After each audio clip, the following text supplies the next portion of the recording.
Well, a very, very happy Monday morning and a happy Labor Day to everyone out there. And thank you so much for tuning in to the John Kentera Show, San Diego Sports Talk. We're here Monday, Wednesday, and Friday at 9 a.m.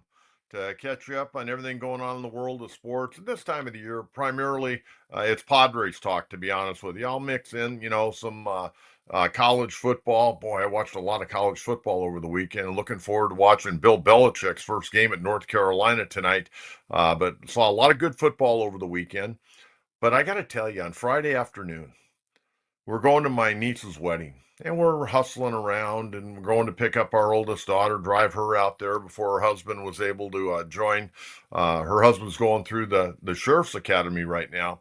So he got pepper sprayed during training and everything. But, anyways, we're in a hurry. So I was taking my sun visor out from my car to make room so my daughter could get in. And I put it in the back. Well, the thing I didn't remember was I left my phone on my roof, and I lost my phone. And boy, I'll tell you, I've never lost my phone before for any length of time. And man, I didn't realize how much of it's part of your life. So we're working on trying to get a new phone with the holidays and everything. Probably not going to get it until tomorrow, but been kind of an uneasy weekend. It was my wife's birthday on Saturday. We pretty much took it easy. Yesterday went out for a nice breakfast at the Encinitas Cafe, and I want to thank the folks up there at the Encinitas Cafe. They knew it was my wife's birthday, and we were on scholarship yesterday. So thank you to the Encinitas Cafe. And if you're looking for a great place to have breakfast, you live in North County, hey, head over to the Encinitas Cafe. It's been there for a long period of time, and they do a fantastic job.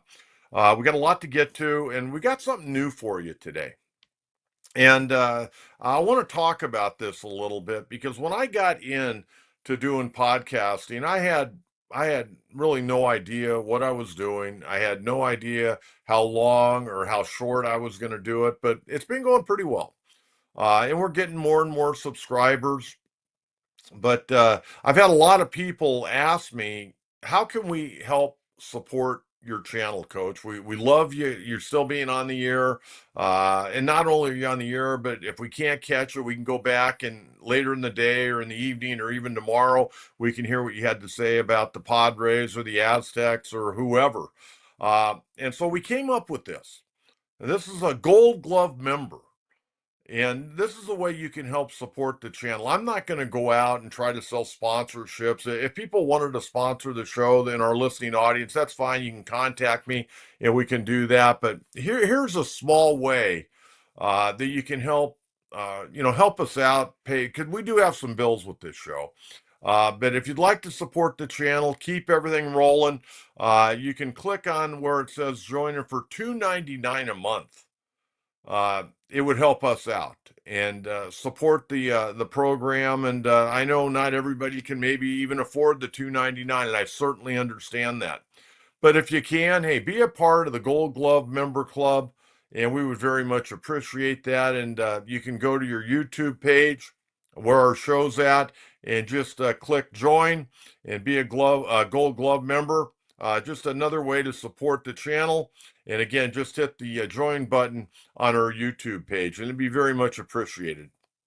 I got to make sure Jonathan gets paid every month. That's a big part of it. Got to take care of Jonathan. This guy is multitasking. Not only does he do our show, he writes for the East Village Times. He runs card shows with his dad. I mean, this is a hardworking guy.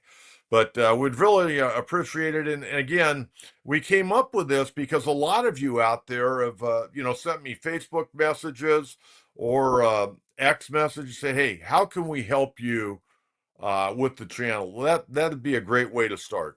$2.99 a month, and you'll help the program out a great deal. Very much appreciate that. Whoever can, if you can, I certainly understand.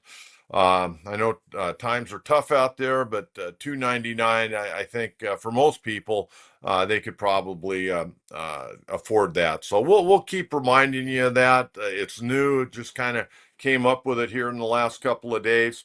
But we're going to get you a lot of good, interesting content.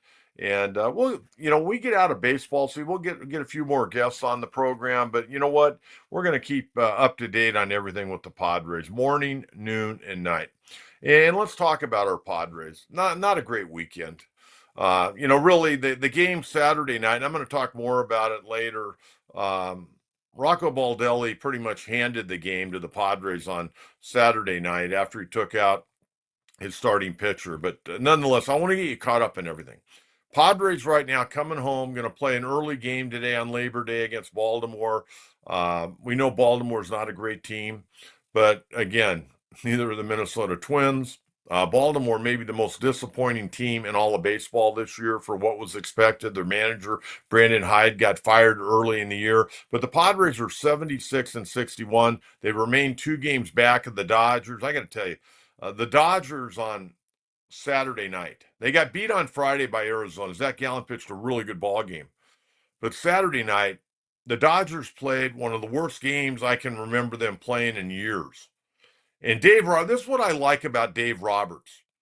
When his team doesn't play well, he doesn't alibi and make excuses. And he said that was an embarrassing performance. We've got to pick it up. And yesterday they picked it up. They were up 4-1. Tanner Scott came in, gave up a 3-run homer in the ninth. Um, Corbin Carroll and then Will Smith hit one so far in the pavilion. The left fielder started running off the field before he ever looked to see where the ball went. And the Dodgers ended up winning in walk-off fashion 5-4 to keep a 2-game lead over our Padres. Padres finished the road trip 2-4, 1-2 in Seattle, 1-2 at Minnesota. Again, they're home today at 3:40 against Baltimore. Tomorrow night, 6:40. And then on getaway day on Wednesday, it'll be a 1:10 game off on Thursday. And then they go in and take on the Colorado Rockies. I'm going to tell you right now, I don't know where the Rockies are at with their pitching, but the Rockies are playing competitive baseball right now. Um, Warren Schaefer done a pretty good job, and they brought some guys up from the minor leagues that are very hungry, and that won't be an easy series. If they have any kind of pitching whatsoever, they'll give the Padres all they can handle at Coors Field over the weekend.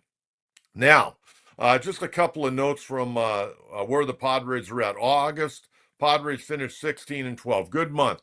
4 games over 500. Road series this year now, 8-13-2. Overall road records 33-39. And I think you find this really interesting. The Padres against American League teams are 6 games under 500. They've got 6 games left against American League teams. 3 at home against Baltimore, 3 on the road at the Chicago White Sox. But against American League teams, 18-24.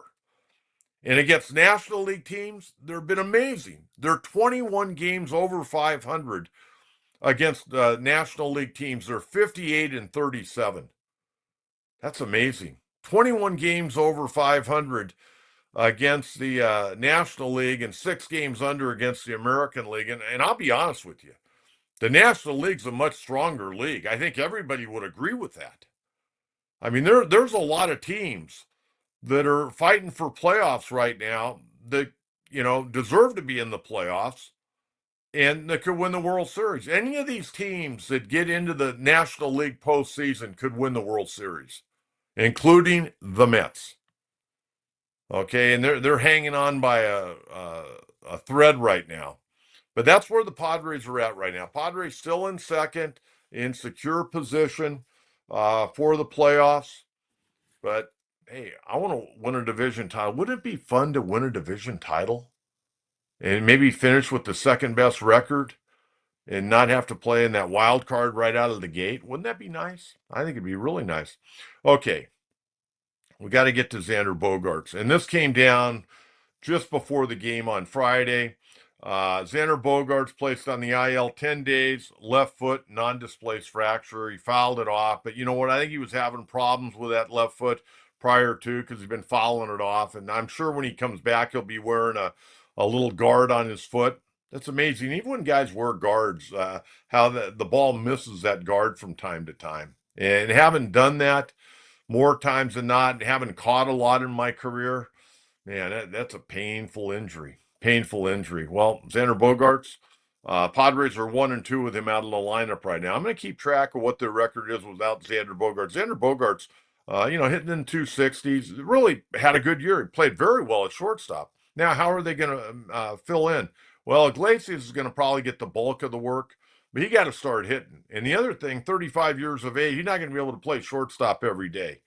And, he's going to get wore down. They got Mason McCoy, who's not going to hurt you defensively, not going to give you anything at the plate for the most part. I know he was hitting pretty well in AAA, but that's AAA. But Mason McCoy defensively, pretty good.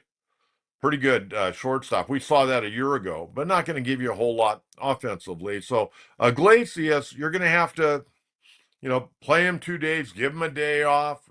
You could try to run him into the ground, but I don't think you want to do that at this point. So losing Bogarts is a big blow to the Padres. But you know what? Let's face it, Padres have been very fortunate for the most part this year with their position players. As much as they've run those guys out there, they've been healthy. Yeah, I'm going to give you an update on Michael King, and I don't know what to tell you on this one. This is really an odd one for me. And I want your opinion. When we get to Coach's crew, I want you to give me your opinion on this. Now we know Michael King has a contract for $15 million next year with the Padres, but it's a contract that he can get out of. It's a player option, and he would get money to go bye-bye and become a free agent. Now, if he doesn't come back and pitch this year in a big league game, there are going to be teams that are concerned that maybe he's not completely healthy and there's more to it. I find this really odd. Remember I told you on Friday, and I even mentioned it last Wednesday, he was going to throw another simulated game on Friday. And we figured it'd be in Minnesota. Well, no, it was in Fort Wayne, Indiana. And I don't know how long he went, but Michael King came out of that simulated game saying, hey, my knee is sound. I'm ready to go. But as Lee Corso, and by the way, I watched Lee Corso over the weekend. That was fantastic.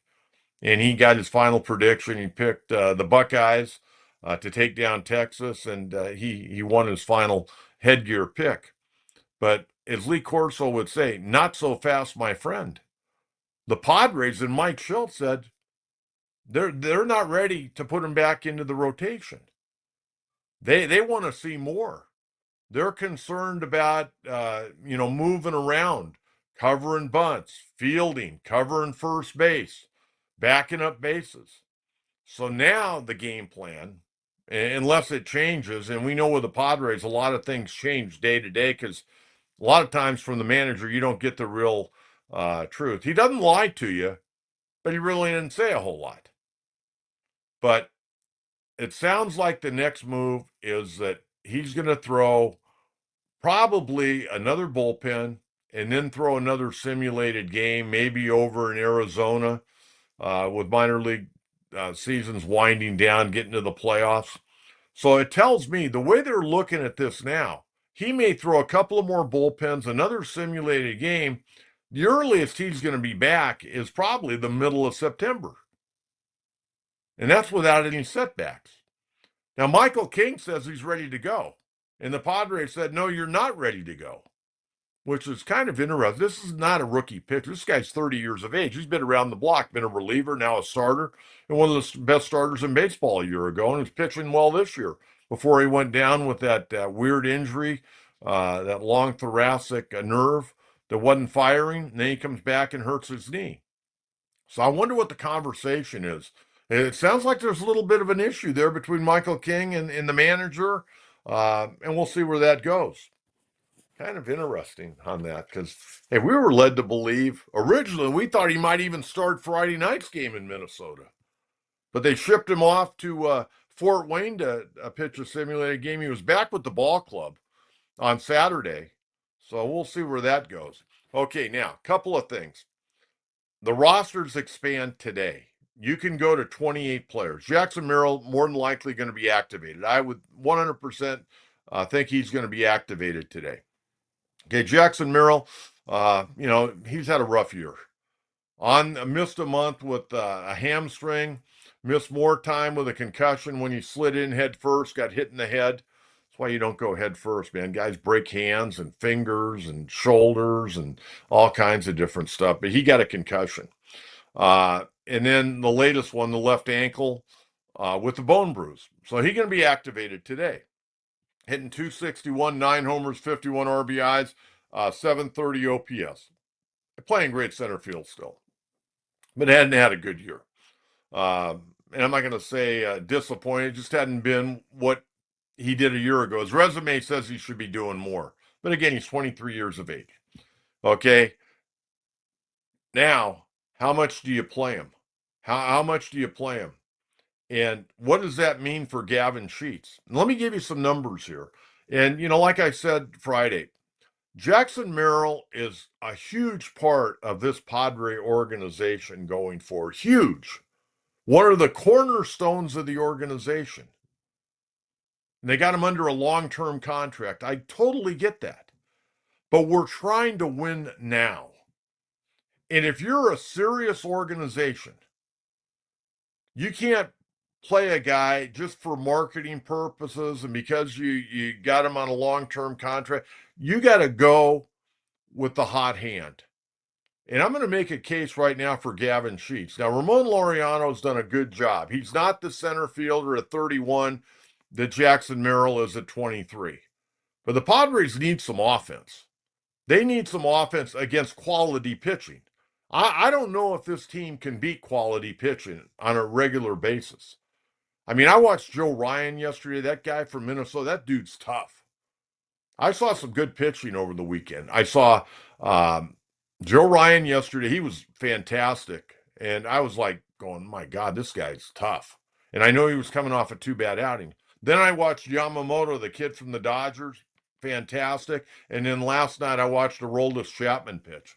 Holy Toledo, that guy's 37 years of age coming out of the bullpen. He's tough. And Boston just signed him to a new contract.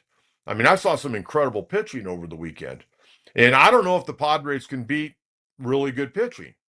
But Ramon Laureano is not going to hurt you in the outfield. But Jackson Merrill's better. There's no question about that. But Gavin Sheets right now is on fire. And I don't think you can take him out. It's like I always say when the Padres play somebody, it's not who you play, it's when you play them. Who's playing well? And right now, Gavin Sheets is playing damn good baseball. Let me give you his numbers. On the year, 270, 18 homers, a career high, 62 RBIs, an OPS of 794. Okay, over the weekend against the Twins, listen to this. Friday night, 3 for 3 with a walk, a double, 2 runs scored. Saturday, 2 for 4, 2 RBIs. Sunday, 2 for 4, a double. For the weekend, 7 for 11, 2 doubles, 2 RBIs, 2 runs scored. He was 4 for 10 in Seattle, 11 of 21 on the road trip, 17 games in August, 47 at bats, a 404 average, 462 on base percentage, a 1206 OPS, 7 doubles, 3 homers, 8 RBIs. Are you going to put him in the cooler again? I don't think so. And like I said, if Jackson Merrill's got to sit on the bench, if he's a good team guy, he'll realize, hey, you know what? I got to do what's best for the ball club. Laureano did not have a great weekend, did have 7 homers in the month of August. It really gave this ball club a tremendous lift. No question about it. I don't think you can take him out of the lineup right now. I think Jackson Merrill, if the Padres are ahead, rather than putting Bryce Johnson in, you put Jackson Merrill in center, move Laureano to left, you bring Sheets out when you're ahead by a run or two from the 7th inning on, and you let him work his way back into it. That's how I would do it. And Ryan O'Hearn, you got to get him in as the designated hitter. Yeah, you could move Sheets to the DH, but you're going to take out Ryan O'Hearn, another guy swinging the bat pretty well right now. Hey, it's September, man. It's go time. You can't, we're not playing against, the Sisters of the Poor here. It's go time. You're 2 games back in the division. You got a chance to win the damn division. Let's go. Let's play the hot hand. And I love Jackson Merrill, but right now he's not your guy. We can't go 3 or 4 games and let him get his sea legs again. Let him get his sea legs as a late inning defensive replacement, getting a bat here and there until he gets back in there or one of those guys cool off. If you take out Gavin Sheets, I got a real problem with that. And I would think you fans would have a real problem with that. This guy's numbers are amazing. And remember, they tried to put him in the cooler the first time, but he kept a good attitude, kept working, got back in there. And now I don't think you can take him out. Is there anybody in my listening audience right now that thinks you can take out Gavin Sheets from this Padre lineup because you're activating Jackson Merrill? I don't think so. If this was the middle of June or July, it's a different story if you wanted to do that. But we're in September. You got 25 games to go. And by the way, 16 of those 25 are at home. You got 9 road games left. You got 3 in Colorado, you got 3 at Citi Field, and you got 3 in Chicago. But you got 25 games. You got to go with the hot hand. Ryan O'Hearn's doing a great job. I know Freddie Fermin has cooled off a little bit, but you know what? He's still doing a good job of catching. Yesterday, Padres had 2 runs. He had an RBI double and he had a run scored. And I know he'd been struggling, but he'll get back going. You got to remember Freddie Fermin, even though he's a veteran, doesn't have a lot of time. That's why the Padres have him under control for a few more years. You got to remember, this is the first time this guy's been an everyday catcher in the big leagues because he played behind Salvador Perez. He's caught 21 or 26 games since coming over from Kansas City. So this is new to him, but he's doing a good job. Done a really good job. He played a big part in that 16 and 12 month of August, I can tell you that. I mean, the trades that AJ made have just been off the chart. And I'll tell you what, I know he's only got 1 hit right now, small sample size, but Will Wagner, what I've seen of him, pretty good ball player. Pretty good ball player. More of a third baseman, second baseman than shortstop. Well, I would think maybe we'll see him at shortstop, but he's a nice looking ball player. Boy, AJ Preller did a hell of a job. He did a hell of a job. So that's my take on Gavin Sheets. And this is not a knock on Jackson Merrill, but Jackson Merrill's missed a lot of time. And it's go time, baby. You want to track down those Dodgers, don't you? Now, if you just want to play for the wild card, go ahead, play for the wild card. Get Jackson back in there, try to get him back rolling. But I'm not going to cool off Gavin Sheets. Gavin Sheets is a big reason this ball club had a good month. Let's keep it rolling. Okay, quick update on Joe Musgrove. Making progress, throwing about 7 bullpens right now. Still wants to come back in October. That's not going to happen. He's nowhere near ready to get on a mound and throw in a ball game. They want him to throw about 14 or 15 bullpens before he ever faces hitters. So you're not going to throw a bullpen every other day. And again, you got to be careful. So far, Joe's not had any setbacks. You want to keep it that way.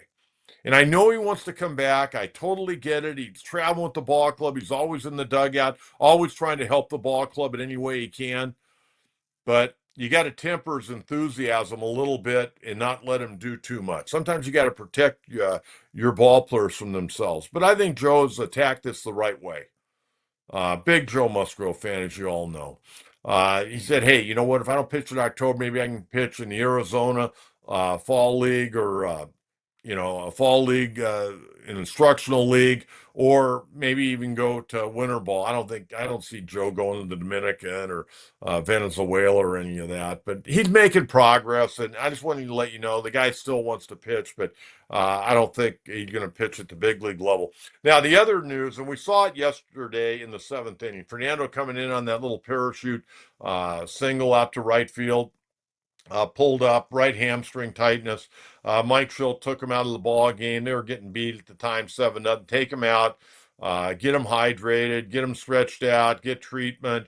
After the game, I don't know, it may have been a cramp, but they said that he's going to play today. So, unless on the plane ride home it's stiffened up and it's tight, he's playing today. So if you're going to the game, he should be in the lineup. So that's good news. And again, remember the rosters expand today. Just real quick on the weekend. Friday night, Nestor Cortez gets ejected 4th inning. He wasn't having a good night. Padres get beat 7-4. Nestor 3+ 5 hits, 3 earned runs, 2 walks, 2 strikeouts. Cronenworth had the big error in the 4th inning, and the Padres stunk it up. They had 9 hits. But that was a key error. It led to 2 runs. Minnesota out hit him 12-9. And Minnesota actually made 2 errors in the game. And then Saturday, Elias Diaz, 2 homers, 3 RBIs. Taj Bradley, I was mentioning, he pitched great for Minnesota. 5 innings, 1 hit, 1 run, Three walks, six strikeouts, gave up one home run to Diaz. They take him out and they bring in Mick Abel. Mick Abel is awful.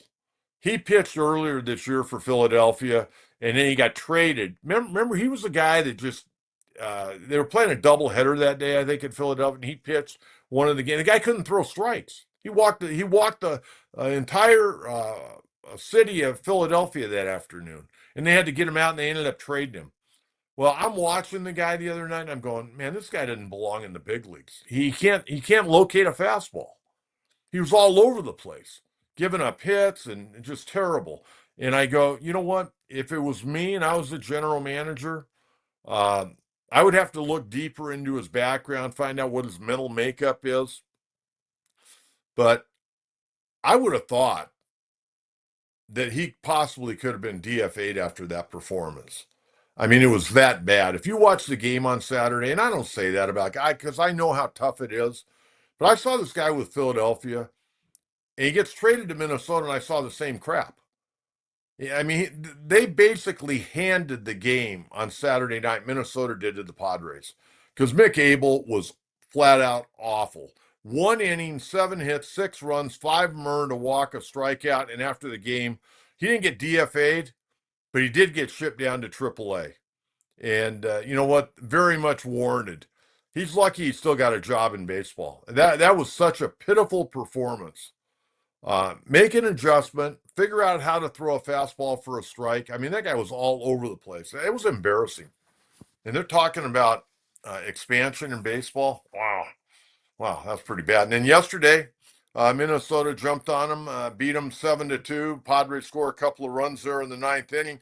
I mentioned Joe Ryan. Oh my God, that dude is tough. He made the All-Star team this year. Absolutely outstanding. Seven shutout innings, five hits, a walk, eight strikeouts.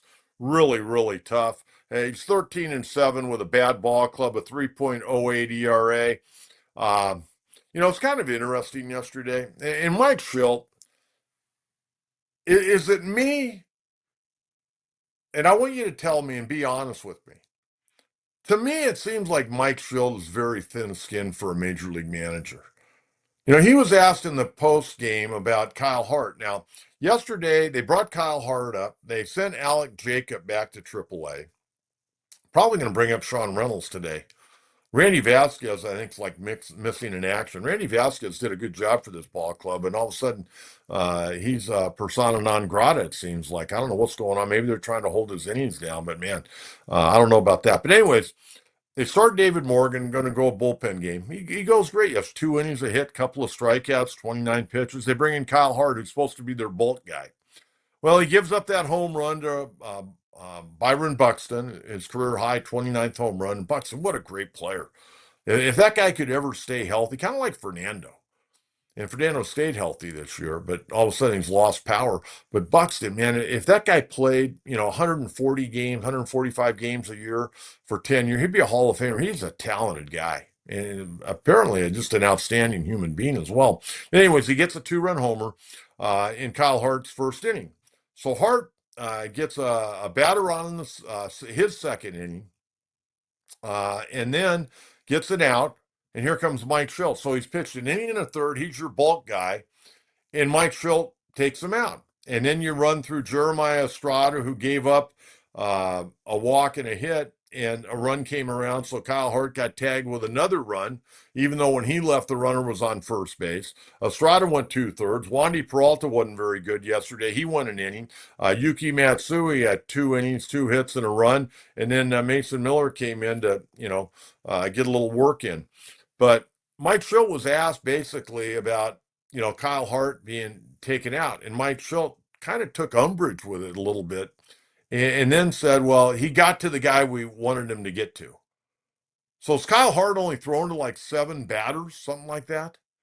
And you brought him up to be your bulk guy and he throws like to seven batters and four of them get on, I think. And, he gets three outs, or he actually got an inning and a third. So he got four batters out and like seven or eight batters. And that was your bulk guy. And Mike Schultz got a little bent out of shape. I'd have left Kyle Hart in. Guy, one out, guy on first base. Yeah, you're down 2-0, but hey, let it roll.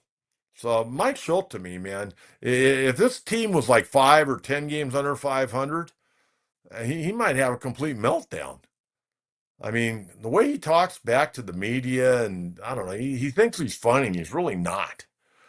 Okay, let's get out to some live questions here. I put a lot on the table today, folks. I talked for a half hour. I got a lot for you. Oh, Dario, thank you very much. That's very kind. Very kind. Coach, this team is full of frauds. Losing back-to-back series is pathetic. Laureano is the only dog on this team. No slug, no life, no heart. I'm tired of seeing Yuki and Peralta. I'm enraged. Well, like I said, Dario, and again, thank you very much for the super. That's very, very kind. Um, if they're a serious organization, and I think AJ Preller's a serious guy, he wants to win because he's trying to get a new contract.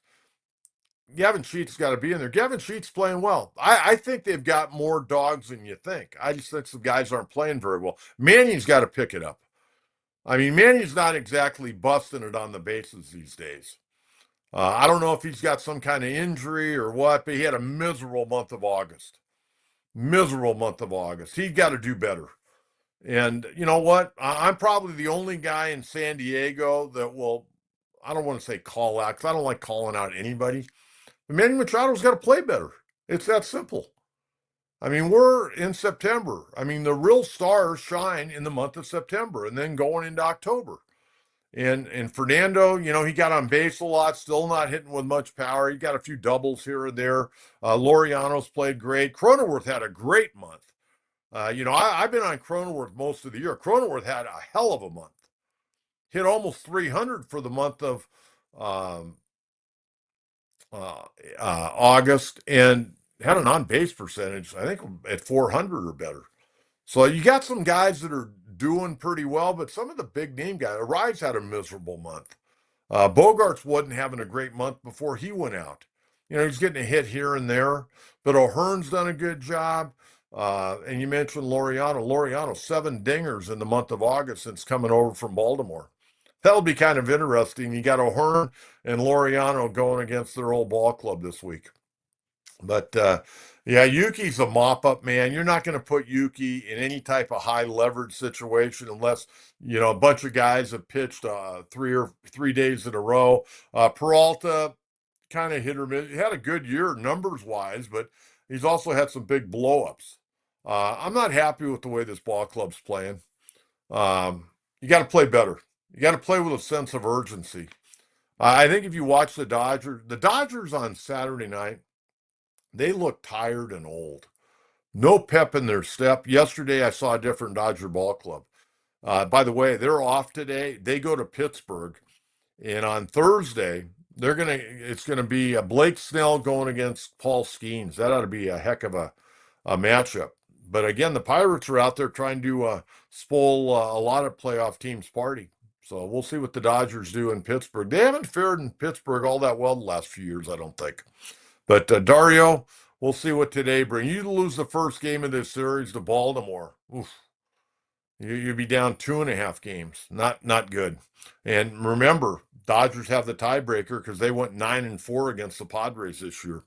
All right, what else we got? And thanks again for that super. Very much appreciate that. Showtime LA. Hey, coach, good morning. Is it me or do the Dodgers and Padres every other week go through these lulls where they both forget how to win? NL West figures to be a great show. Love the show. Thank you, Showtime. I appreciate that. And you know what? I know a lot of my listeners and viewers are Padre fans, but hey, you know what? We take on all comers. I love talking baseball. And believe me, my wife loves me doing this show because that way I'm not in her ear all day talking about what the Padres are doing or what the Dodgers did or what the Angels are thinking about doing. And boy, the Angels, they got a win yesterday, but man, they're in last place, aren't they? I think they're last place.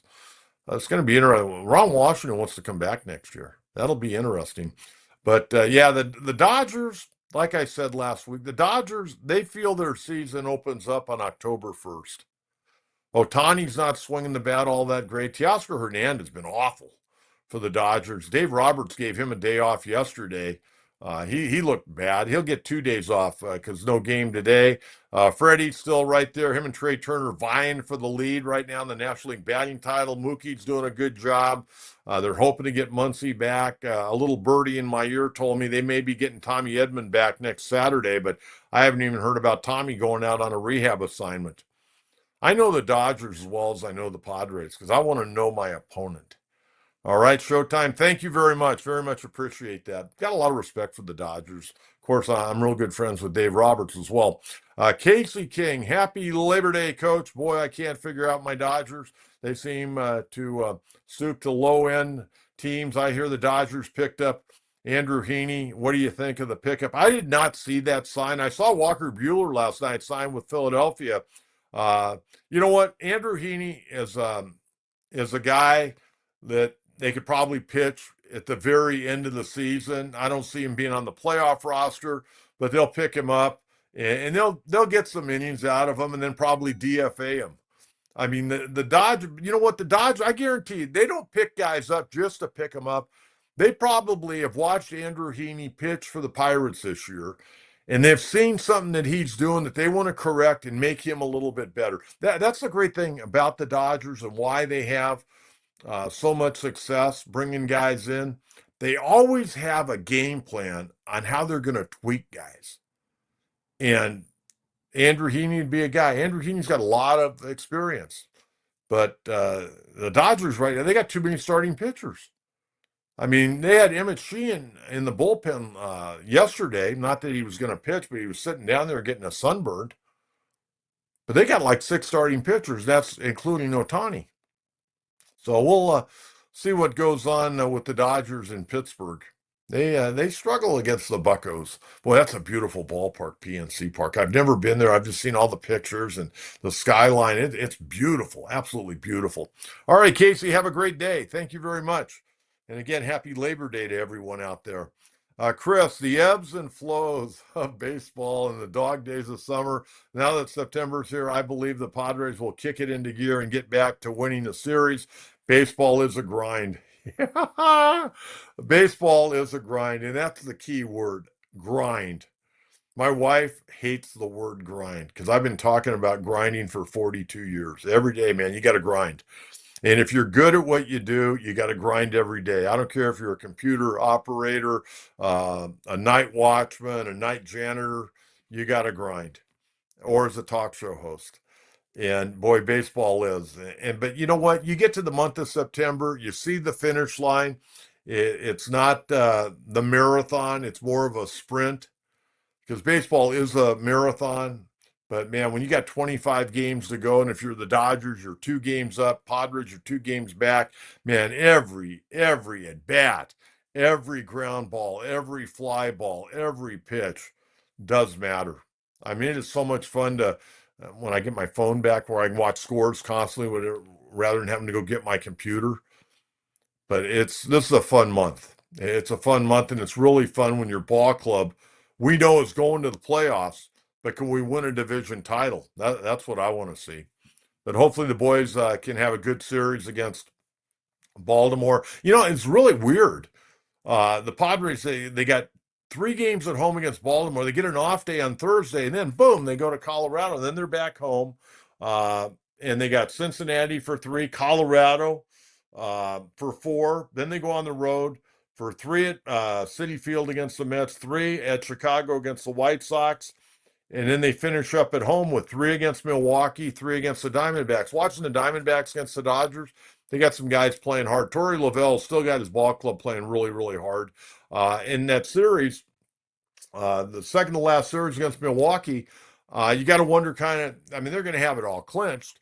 And they're going to probably be trying to get their pitching in the way they want it for the postseason. So you got to wonder who's going to pitch, who's not going to pitch in that series when the Padres host the Milwaukee Brewers. I just know this, Pat Murphy, he's going to want to beat the Padres. You know, Padres treated him really well, and I think Pat would probably tell you that. But at the end of the day, any team he used to be with, there's a little added motivation. He's a great competitor, I'll say that. And he's really turned into being an outstanding manager. He wasn't very good here, but he learned a lot. over his, 7 years as a bench coach for Craig Counsell. Won the National League Manager of the Year award a year ago, and quite frankly, probably deserves it again this year. And you know what? I wouldn't have said that 2 years ago. But you watch that ball club, Milwaukee's really, really good. And they do a lot of things that their manager wants them to do. I mean, they run, they hit and run, they bunt. They play a lot of almost like college level type baseball. And of course, Pat Murphy had an incredible career at Notre Dame and then at Arizona State before getting into pro ball with the Padre organization. All right, Chris, thank you very much. And it is very much dog days. Max, bench arrives when Merrill gets back. Luis has been struggling big time. Yeah, but you know what? I think he's also a guy that's an energy guy. Um, I don't see them benching Luis Arise. I just don't see that happening. I could see him getting a little time off, maybe against a tough left-handed pitcher. I could see possibly dropping him down in the lineup. But I don't think you're going to see that today because you got a right-hander, Kyle Bradish, going for the Orioles. But Arise, he'll get going. And Arise, one of those guys, he could have a week where he goes, has multi-hit games in 4 or 5 games in a row. He had a bad August. Can't lie. Man, he had a bad August too. Really bad August. One homer, what he ended up driving in 8 runs, I think, Manny Machado in the month of August. I think that's what it turned out to be. But Max, thank you very much. We'll see what Mike Schilt does. Uh, Joey, is Darvish likely to retire after the season? I don't think so. Throwing the ball pretty good right now. I think the only way Darvish retires after the season is that the Padres win the World Series. I could see that. I think he'd like to get a World Series, but I don't see him retiring. Remember, he's under contract uh, through the 2028 season. So you'd have 3 more years of Yu Darvish. Think he can last that long if he wants to? Don't know. Don't know. I think the Padres might want him to retire. What do you think? We're going to see him in this series. In fact, we're going to see you tomorrow night. 3-4 and a 5.66 right now. The thing about you, Darvish, I think he's throwing the ball pretty well in that last outing. He made that big mistake to Eugenio Suarez, gave up a 3-run homer. Uh, but he's actually throwing the ball pretty well right now. So thank you very much for the questions. Always appreciate that.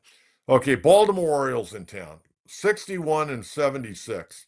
Now, that record right there, you would have thought it would at least be reversed, if not better. But they got off to a miserable start. They didn't address some of their weaknesses last offseason, came back to bite them, namely starting pitching. Brandon Hyde got fired early in the year. They played a little bit better, but it's been a rough go for the O's.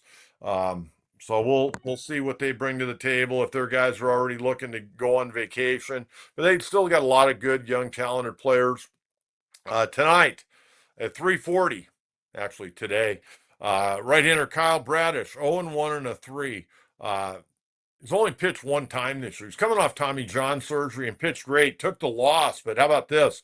6 innings, 2 runs, 10 strikeouts against the Boston Red Sox. And we know how Boston swings the bat. And right-hander Dylan Cease, 6-11 and a 4.82. Last scene with Dylan Cease was he was walking off the mound at T-Mobile Park last week in Seattle after he had a lead and let it get away. Tomorrow, right-hander Tyler Wells making his 2025 debut. God, these guys are ripe to be beaten up, aren't they? Guys that haven't pitched this year. Going against right-hander Yu Darvish, 3-4 and a 5.66. Wednesday afternoon, left-hander Cade Povich, 2-7 and a 5.04. Going against left-hander Nestor Cortez, 2-3 and a 5.06 ERA. Wow, this team, Baltimore coming in, seems to be ripe. Now, Braddock's pretty good. We'll see how he responds after throwing that first game. Again, coming off Tommy John surgery. But the guy pitching tomorrow, uh, Tyler Wells, making his debut. Wow. And the other pitcher, the left-hander going on Wednesday, 2-7 with a 5+ ERA. So Padres, get out there. Let's get the job done. Let's get something done. Okay, let's take a look at the National League and American League standings right now. See what we got here. Okay, National League first. Then we're going to get the American League as well. Philadelphia playing great baseball, a 6 game lead. They've got that division pretty much wrapped up right now. Milwaukee, a 6.5 game lead over the Cubbies. They're in good shape. Dodgers, that 2 game lead over the Padres. You take a look at the Giants. Giants already starting to play a little bit better. They went through just a miserable stretch. They're playing a little bit better. They've crawled back to 1 game under 500, 68 and 69. I think the Giants would just like to finish the year like 5 games over 500 and have something to kind of build on for next year because I think it's been a very disappointing first year for Buster Posey, head of baseball operations up there. They were expecting to be a playoff team and just too many holes, not enough of consistent offense. Okay, let's take a look at the National League wild card. All right, wild card. The Cubbies, 5 games up. Boy, how about if we had to play the Cubs the first game or first round in the wild card? Going to Wrigley Field, that'd be tough. 5 games up, they're in good shape. Padres 3 games up. Mets hanging in there right there. And then don't count out the Cincinnati Reds. I think 5 games back going to be too much. 4 is probably going to be too much. And you know what? The Padres, after they get back from Colorado, they got Cincinnati for 3. They can put the Reds out of their misery. The one thing about Reds, they're competitive. They're very, very competitive. They gave the Dodgers some problems last week, but the Dodgers ended up sweeping them at Dodger Stadium. So Padres sitting in really good shape right now. Really good shape. Yeah, let's take a look at the American League here a little bit and kind of sort that out. All right, American League, Toronto, 3 games up. Boy, that's going to be a fight to the finish. And don't rule out the Boston Red Sox. I like that Red Sox team. See, Jaron Duran hit an inside the park homer yesterday. That guy played some fired up baseball. He'd have been a nice guy to get. I'm not sure exactly who would have had to give up to get him, but he stays with Boston. I think Boston made the right move not trading him. Toronto trying to hang on, 3 games up over the Yankees. The Yankees, what an up and down year. Detroit, you can anoint them the division champ. Kansas City trying to hang in there in the wild card. And then you got Houston, 2 games up on Seattle. And Bruce Bochy's ball club now, a season high, 4 games over 500. And they've lost Marcus Semien and Corey Seager. Semien not coming back. Seager, I haven't heard the latest update on him. The Angels yesterday, last couple of days, played pretty well. So they crawled out of last place, 64 and 72. You know what? And Taylor Ward, I don't know if you saw him run into the scoreboard. I mean, oh my God, that was ugly. I guess he's going to be okay. Probably a concussion. I didn't get the final injury report on him last night, but running into that scoreboard in Houston yesterday, had to leave the ball game. Oh, hit right at the corner there. That was ugly. But Houston tried to hang in there. Houston's not the team they've been. I kind of like Seattle. I like Seattle's pitching. The only thing I don't like about Seattle is there 7, 8, 9 guys in the lineup. Not a good bottom portion of the lineup for them, and that could be their Achilles heel. And Texas trying to work their way back in to get a wild card. Could it be Bruce Bochy's final year? We're going to have to wait and see. Okay, let's take a look at the American League wild card because it's getting a little bit bunched up right now. You got the Yankees 3 games up, Boston right there, Seattle right there, and then you got Texas. And don't rule out Kansas City. They're playing good. Guardians have kind of slowed down this last week or two. But, man, wouldn't it be great to get Boch in the playoffs again? And, look, they've won 8 of their last 10. And now they're out their second baseman and their shortstop, but they're still playing very, very good baseball. So there you have it. Okay, let's get to some of the questions from last show, our coach's mailbag. See what we got today. Always enjoy the mailbag. Always enjoy Coach's Crew questions as well. Isabel, as a Dodger fan, I think the Dodgers' bodies are tired. Let's face it, Dodgers did win the World Series, Dodgers World Series, and started the season early. Happy Labor Day. Love the show. I think you're right on. The Dodgers, let's face it, the Dodgers are a cornerstone franchise. They're a marquee franchise. Jackie Robinson, Sandy Koufax, Don Drysdale. We could go on and on and on. Tommy Lasorda, probably the greatest ambassador in the history of baseball. Even though behind the scenes, Tommy Lasorda can be a pretty tough guy out front. You know what? I've been to a lot of banquets. I used to go to the National Baseball Convention every year when I was a college baseball coach. There is no better guest speaker than Tommy Lasorda. He was the funniest. I don't know if all those stories were true, but he was funnier than hell. Funnier than hell. And I could tell you some other stories that I'm not going to get into right now, but I think the point you bring up, a year ago they started in Korea, so they started spring training early. Then they, went to the postseason last year, win the World Series. Then they have to start spring training early. Then they got to go to Japan to start the season. And I mean, you got some guy. I mean, Freddie Freeman's going to turn what on the 12th? He's going to turn 36 years of age. Mookie Betts is in his 30s now. Muncie's in his 30s now. Kershaw's 37. You got a lot of older guys. Miguel Rojas, who's playing great baseball for the Dodgers, is 36. I'll tell you what, Miguel Rojas playing great. I mean, he's making a statement. I want to come back and play for the Dodgers again next year. At some point, the Dodgers are going to have to start getting younger in some spots. Andy Paez had a heck of a year. He's what, 23? He's a damn good player. And you get Tommy Edman back. Tommy, he's still fairly young, got a young man's body. Had a tough year with that ankle and an assorted group of injuries. But I agree with Dodgers are a little bit tired right now. But you know what? Dodgers getting all that pitching back. Glasnow looked good the other day. Snell got beat the other day because they couldn't score runs, but he's throwing ball well. Kershaw's 9-2, pitching great. Yamamoto's outstanding. Emmett Sheehan's been good. They got all kinds of starting pitching, and that bullpen's starting to get healthy as well. So thank you very much, Isabel. I appreciate that. All right. How do you see the rest of the season played out for the Padres? Well, I really don't know because this is a Jekyll and Hyde baseball team. You would think they would get at least 2 out of 3, if not sweep Baltimore, but if they drop 2 out of 3, you better hope the Pirates beat the Dodgers 2 out of 3. I don't know what to think. You know what? When you don't have consistent starting pitching, it's always a flip of the coin. Now tonight or later today, you got Dylan Cease. What do we expect out of Dylan Cease? We don't know. I mean, he may go 4 innings and blow up in the 5th. He may go 4 1/3 and be out of the ball game, and now your bullpen's got to go at it again. Tomorrow, you Darvish, you're hoping to get some length out of you, but you don't know. And then on Wednesday, Nestor Cortez flip a coin. I mean, the only guy, and he wasn't great the other day, but he still gave you 5 good innings, gave up, 3 runs, Nick Pivetta.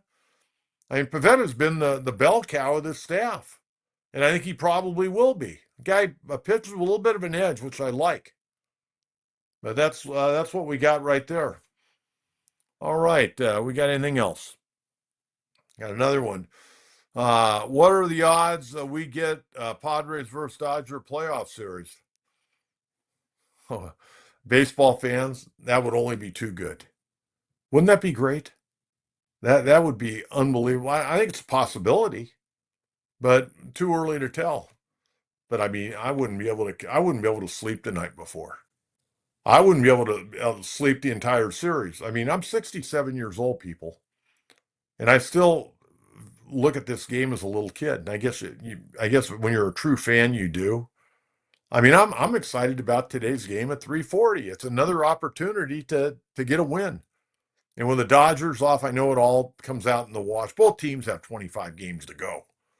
But hey, you win today, you're out a game and a half, plus the tiebreaker.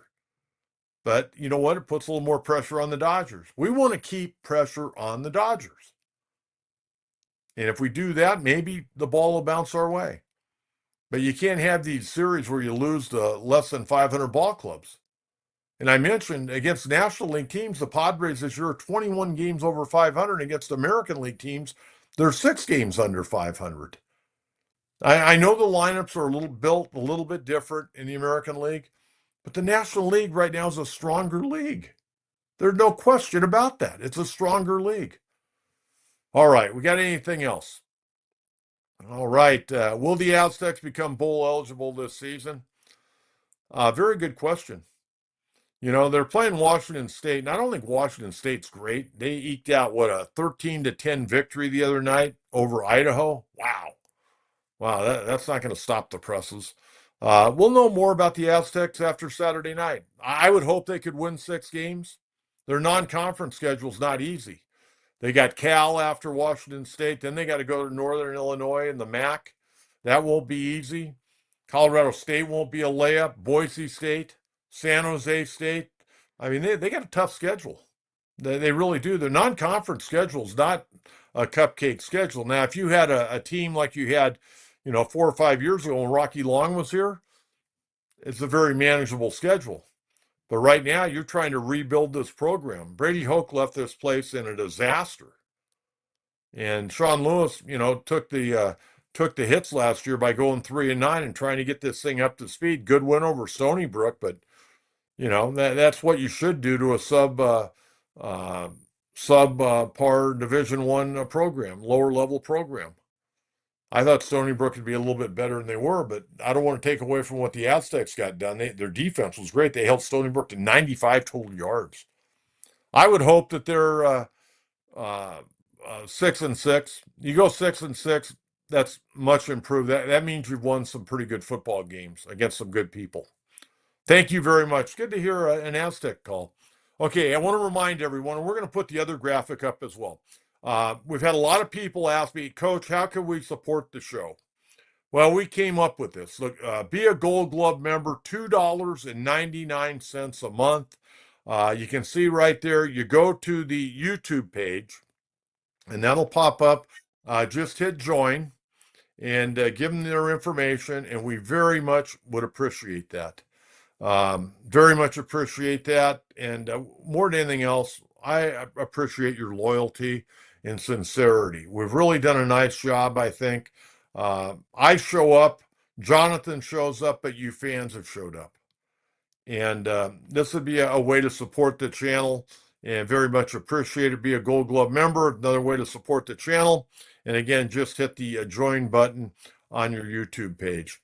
Well, that's going to wrap it up today. Boy, a good Monday show. Now, we'll be back in again. Remember, on Wednesday morning at 9 a.m., we'll take a look at the first couple of games. We'll get you ready for that final game. And I hope when I come on Wednesday morning, I'm talking about a sweep and not, let's talk about the rubber game today. And we're going to find out, is Jackson Merrill going to be in the lineup, or is Gavin Sheets going to be in the lineup, or Ryan O'Hearn? How is Mike Schilt going to navigate the final 25 games of the year? We'll have a lot to cover on Wednesday. Thanks again. Have a happy Labor Day. If you're going to the beach, don't get sunburned. Have a nice afternoon. Enjoy the ball game, and I'll talk to you Wednesday morning. Again, thanks for tuning into the John Kentera Show on YouTube, Facebook, and X. And again, you can follow me on Facebook at John Kentera and on X at Coach Kentera 44. Have a great day, everyone. Thanks for tuning into the John Kentera Show on San Diego Sports Talk. Bye-bye.